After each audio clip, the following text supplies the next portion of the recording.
setembro de 91. Atenção, emissoras da Rede Globo.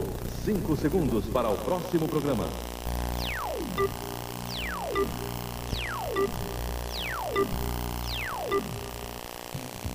O presidente Bush diz ao Congresso americano que Saddam Hussein é uma ameaça a todo mundo. O correspondente da CNN no Iraque conta novos detalhes da entrevista com Saddam Hussein. E enquanto o repórter Peter Arnett falava sobre essa entrevista, as forças aliadas faziam mais um ataque aéreo a Bagdá. Paraquedistas americanos já estão a 3 quilômetros da fronteira saudita com o Kuwait ocupado. Presos em São Paulo, 3 sequestradores do empresário Alcides Wiesel. Esses são os destaques desta noite no Jornal da Globo. E vamos agora ao resumo das principais notícias desta terça-feira. A rede de televisão americana CNN divulga as primeiras imagens da entrevista exclusiva de Saddam Hussein ao correspondente da TV em Bagdá. Israel bombardeia um acampamento palestino no sul do Líbano. 8 pessoas morreram e 10 ficaram feridas. O Iraque anuncia que um prisioneiro de guerra morreu num bombardeio a uma instalação industrial em Bagdá. O ministro da Defesa da França renuncia porque, segundo ele, as forças aliadas foram além da decisão da ONU que autorizou apenas a desocupação do Kuwait. O Congresso adia mais uma vez a votação da medida provisória dos salários. O governo dos Estados Unidos afirma que Saddam Hussein é um perigo real para o mundo e deve ser eliminado. O porta-voz da Casa Branca deu estas declarações ao comentar a ameaça do líder iraquiano de usar armas nucleares, químicas e biológicas na guerra do Golfo Pérsico. O porta-voz Marlin Fitzwater disse que o desejo de Saddam Hussein de ter armas de destruição em massa é um dos motivos da guerra contra o Iraque. O presidente George Bush declara ao Congresso dos Estados Unidos que os aliados estão destruindo a capacidade militar do Iraque. Ele garante que Saddam Hussein não vai poder sustentar a guerra por muito tempo. O presidente Bush disse que o que está em questão não é um pequeno país, é a nova ordem mundial ameaçada por Saddam Hussein. Ele falou que nações diferentes se unem na busca das grandes aspirações do homem, a paz, a segurança, a liberdade e o domínio do direito. Bush afirmou que vale a pena lutar por esses valores e por um futuro melhor para os nossos filhos. Bem, nós vamos conversar agora com o repórter Antônio Augusto. Ele está em Nova York e ele tem novas informações sobre o discurso do presidente Bush. Antônio Augusto, é com você agora. Bonner, foi uma amostra clara esse discurso, uma amostra clara do apoio do Congresso à ação militar do presidente no Golfo Pérsico. O presidente fez um discurso realmente de líder dessa nova ordem mundial que ele propôs agora há minutos atrás. Ele pregou também o voluntarismo. Ele disse que a crença na iniciativa individual, de que o todo é a soma do esforço de cada um, isso é que move a América. Para o presidente, a liderança americana é indispensável em alguns casos. E citou o caso da crise do Golfo atualmente, dizendo que Saddam Hussein, se ele acha que vai levar alguma vantagem em bombardear Israel ou encorajar o terrorismo, está muito errado. Ele pediu aos americanos que se unam com ele nesse esforço de guerra e previu um Oriente Médio em paz depois da queda de Saddam Hussein. Daqui de Nova York, Antônio Augusto. Ok, Antônio Augusto, será que daria para você esclarecer uma coisa para a gente? O presidente Bush, logo depois do início desse conflito no Golfo, ele fez questão de diminuir aquela festa que se fazia nos Estados Unidos, aquele clima muito favorável, muito otimista que havia nos Estados Unidos. Gostaria de saber, esse discurso de hoje poderia representar um retorno a esse otimismo do início do conflito? Eu acredito que não. O presidente tentou realmente engajar a nação no esforço de guerra, mas eu não acredito. O presidente tem tentado combater as más notícias. Então, essa política de informação através do Pentágono, ela tenta conter as más notícias. O presidente hoje fez o discurso de líder de quem está ganhando, ele não fez o discurso de quem está perdendo. Mas a cobertura dos jornais mostra um outro lado da guerra, que o presidente hoje tentou tentar dourar a pílula um pouco e vender para o Congresso, e foi muito aplaudido por causa disso. Muito obrigado, Antônio Augusto. Nós vamos ver agora um trecho da entrevista do presidente Saddam Hussein ao repórter Peter Arnett. Não importa o que os aliados destruam, o povo do Iraque vai reconstruir tudo outra vez, e melhor. Eu quero agradecer às pessoas da Grã-Bretanha, Itália, Espanha, Estados Unidos e Alemanha que protestaram contra a guerra. Eu não tenho dúvidas sobre a nossa vitória, e a verdade é clara, estamos convencidos de que Deus está do nosso lado. Todas as grandes potências militares estão contra nós, mas o verdadeiro e o falso são claros. Temos Deus do nosso lado, e quando se tem Deus ao lado, não se pode perder uma guerra. Os aviões iraquianos estão indo para o Irã porque são países vizinhos. E esta é uma guerra entre a verdade e a mentira, entre Deus e o diabo. Nossas forças nunca estiveram tão determinadas à vitória final como agora.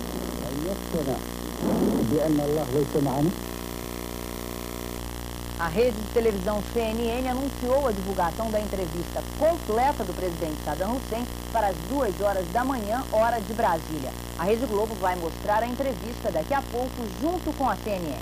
O Iraque planeja fazer um bombardeio de artilharia com armas químicas contra as forças aliadas quando começar a guerra no deserto. As tropas iraquianas na linha de frente, no Kuwait, já receberam os gases venenosos. Essa informação é do jornal americano Los Angeles Times. O jornal diz que o plano foi feito pelo presidente Saddam Hussein. Antes da batalha, os aliados enfrentam imprevistos no deserto. A tecnologia tem ajudado. Os ingleses improvisam estradas para que os tanques passem pela lama, instalam reservatórios de água no meio do deserto e levam 1 milhão de toneladas de suprimentos. Mas a confusão atrapalha o maior movimento de tropas desde a Segunda Guerra Mundial. A estrada que leva à fronteira da guerra provoca muitos acidentes. Há caminhões pesados fora da pista e ônibus virados. O mau tempo aumenta as dificuldades. Os egípcios, menos aparelhados, sofrem com a chuva e o frio. A origem árabe dos soldados cria outro perigo. Parecidos com os iraquianos, eles fazem parte da força aliada, mas podem ser confundidos com o inimigo, como já aconteceu em vários incidentes de fronteira. Uma força de elite do Exército dos Estados Unidos está a menos de 3 quilômetros da fronteira do Kuwait. São paraquedistas da mesma divisão que iniciou as invasões de Granada e do Panamá. Os soldados avançam de carro ou a pé, sempre devagar e à noite. Com a lua quase cheia, eles usam camuflagem especial para evitar surpresas. Este é o 1º Batalhão da 2ª Brigada da Divisão Aerotransportada de Fort Bragg, na Carolina do Norte. Os paraquedistas e os fuzileiros navais são considerados os melhores soldados americanos. Cabe a eles a tarefa mais difícil, estar na linha de frente. A missão, por enquanto, é parar e observar, tentar perceber qualquer movimento do inimigo, filmar tudo e escolher o melhor lugar para lançar o primeiro ataque da guerra para libertar o Kuwait. O presidente do Iraque, Saddam Hussein, disse à CNN que pode usar armas químicas, nucleares e biológicas se for provocado. Disse também que não sabe quando essa guerra vai terminar, mas que o Iraque vai ganhar a guerra. E ele acrescentou: rios de sangue podem ser derramados dos 2 lados. Saddam Hussein deu ontem uma longa entrevista à CNN, a rede de televisão americana de notícias, onde disse que se fosse atacado com armas nucleares, bacteriológicas ou biológicas, revidaria a altura. Armas nucleares ele não tem. Se disparasse um único artefato nuclear, os instrumentos americanos e soviéticos detectariam imediatamente. Mas a estratégia de Saddam Hussein parece ter mais a ver com psicologia do que com guerra. Ele quer se tornar o líder absoluto dos árabes. Cada dia que se passa que ele reage aos americanos e aliados é um dia de vitória para Saddam Hussein. Ele quer sangrar um pouco os inimigos. Depois, então, sairia do Kuwait, que é o que querem, e ficaria no Iraque como líder dos árabes. Vamos ver se isso vai dar certo. A maioria dos observadores do Ocidente acredita que Saddam não tem um futuro muito risonho.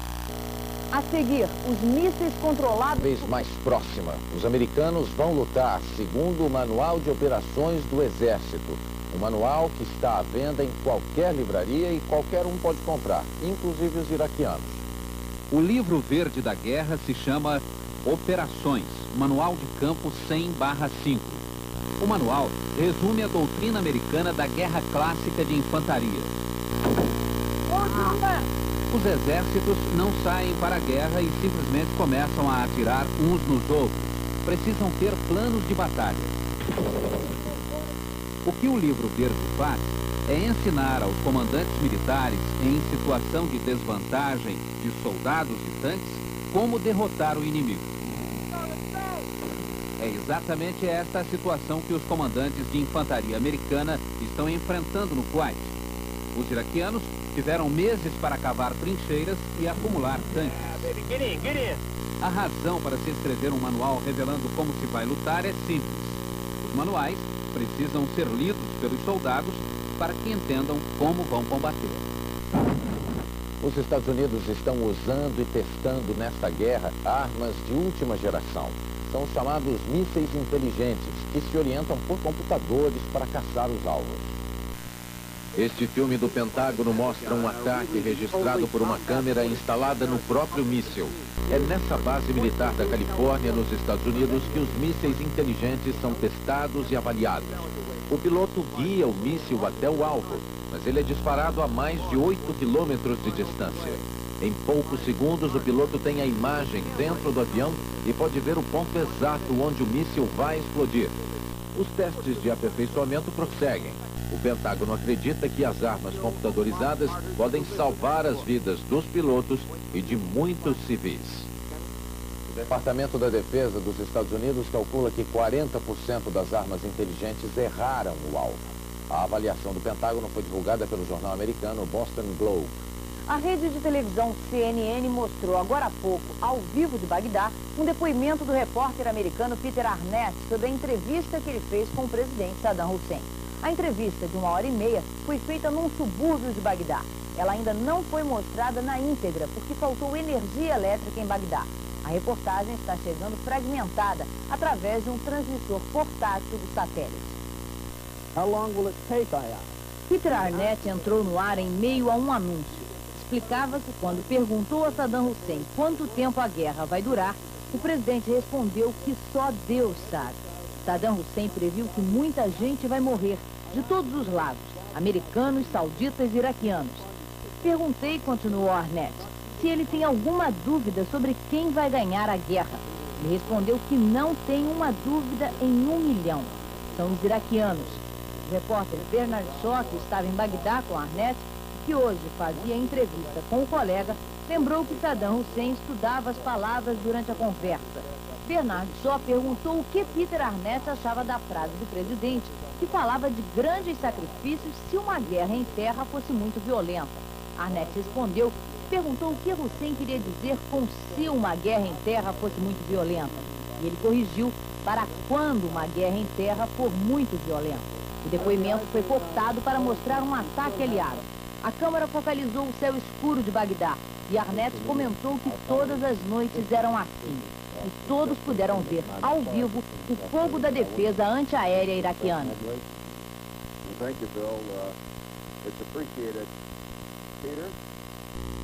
A poluição causada pela guerra no Golfo Pérsico não se limita ao óleo derramado no mar. A terra e o ar também vão sofrer graves consequências. Em primeiro lugar, a poluição marítima. A mancha formada pelo vazamento das refinarias é composta por óleos de variados tipos. O mais visível é do tipo médio, que se mistura com as águas. O mais pesado vai para o fundo do mar. Ambos destroem a fauna e a flora.